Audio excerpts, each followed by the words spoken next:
for your accessibility. You have been very readily available, and we do appreciate that.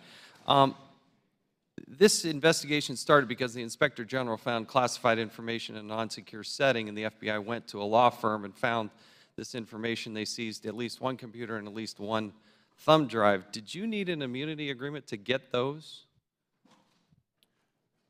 It was not, I don't think there was immunity. In fact, I'm certain there was no immunity agreement used in connection with that.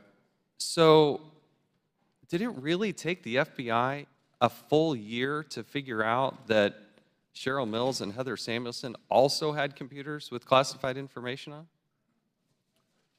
No, it took us to that point in the investigation to insist that we try to get them. Were you getting them because they had classified information or because there was some other information you wanted? No, we thought those were the tools, as we understood it, that have been used to sort the emails. And the investigative team very much wanted to understand, if they could, whether there was an electronic tale of how that had been done. Because the big issue was, what did they delete, what did they keep? But why did you need an immunity agreement? Why didn't they just cooperate and hand them over? The law firm did, didn't they? Well, yes. That's a question really I can't answer. That's between a lawyer and her client and the Justice Department lawyers. For whatever reason, her lawyer thought it was in her interest to get an active production immunity agreement with the Department of Justice. The FBI interviewed David Kendall's partner, but did not interview David Kendall. Why didn't you interview David Kendall? I don't remember. I don't remember that decision. Going back to this Reddit post, this is put up on July 24th of 2014. You believe this to be associated with Mr. Gambetta, correct? Yes, I think that's right. This is the one that Mr. Jordan put up about the need to strip out a VIP's very VIP email address and a bunch of archived email. This is he's referring to a federal record, isn't he? I don't know exactly which records he's referring to. How is this not a conscious effort to alter federal records? I mean, the proximity to the date is just stunning. I'm sorry, what's the question? How is this not a conscious effort to alter a federal record? Well, depending on what the record was and exactly what he was trying to do, and whether there would be disclosure to the people they were producing it to, saying we changed this for privacy purposes. I just don't know sitting here. These are documents that were under subpoena. These federal records were under subpoena. They were under a preservation order. Did Mr. Gambetta destroy documents? I don't know whether that was true in July of 2014. They were under subpoena. Did he ultimately destroy federal records, Mr. Gambetta? Oh, I have no reason to believe he destroyed federal records. He used bleach bit, did he not?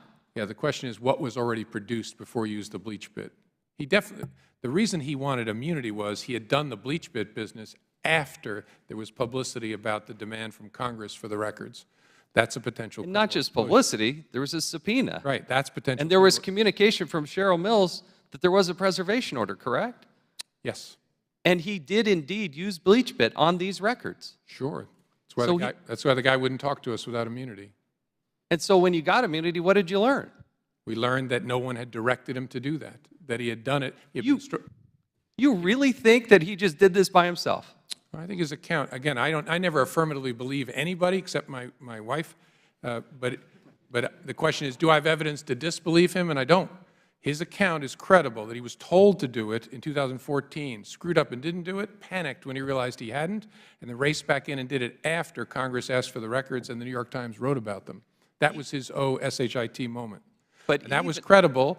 Again, I don't believe people, but we did not have evidence to disbelieve that and establish someone told him to do that. No email, no phone call, nothing.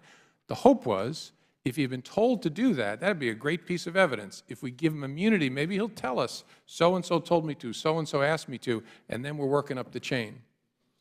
But he did indeed destroy federal records, and he was told at some point to do this, correct? Who told him to do that initially? When he was supposed to do it in December, and he didn't do it. Who told him to do that? One of Secretary Clinton's staff members, I can't remember sitting here, we know that. One of her lawyers might have been Cheryl Mills. Someone on the team said, we don't need those emails anymore, get rid of the archive file. This is what's unbelievable about this, because there's classified information, there are federal records that were indeed destroyed. And that's That's just the fact pattern. Let's go back to this. Here's the other thing that I draw to your attention that is new. September 15th of this year, I issued a subpoena from the Oversight and Government Reform Committee. On these Reddit posts, 4 days later, they were destroyed or taken down. They were deleted. I would hope the FBI would take that into consideration. Again, we're trying under a properly issued subpoena to get to this information. Let's go to Heather Mills real quick. How does in the 2016 interview with Cheryl Mills, she says, quote, Mills did not learn, in the interview report, the interview summary from the FBI, Mills did not learn Clinton was using a private email server until after Clinton's tenure. Back, also, you have this interview with Mr. Pagliano, who said he approached, quote, Pagliano then approached Cheryl Mills in her office and relayed a State Department employee's concerns regarding federal records retention and the use of a private server. Pagliano remembers Mills replying that former secretaries of state had done similar things, to include Colin Powell. It goes then on to a page 10, and this is what I don't understand. The FBI writes, Clinton's immediate aides, to include Mills, Abedin, Sullivan, and a redacted name, told the FBI they were unaware of the existence of a private server until after Clinton's tenure at State or when it became public knowledge. But if you look back at the email from Heather Mills, if you go back to 2010, this is to Justin Cooper, okay?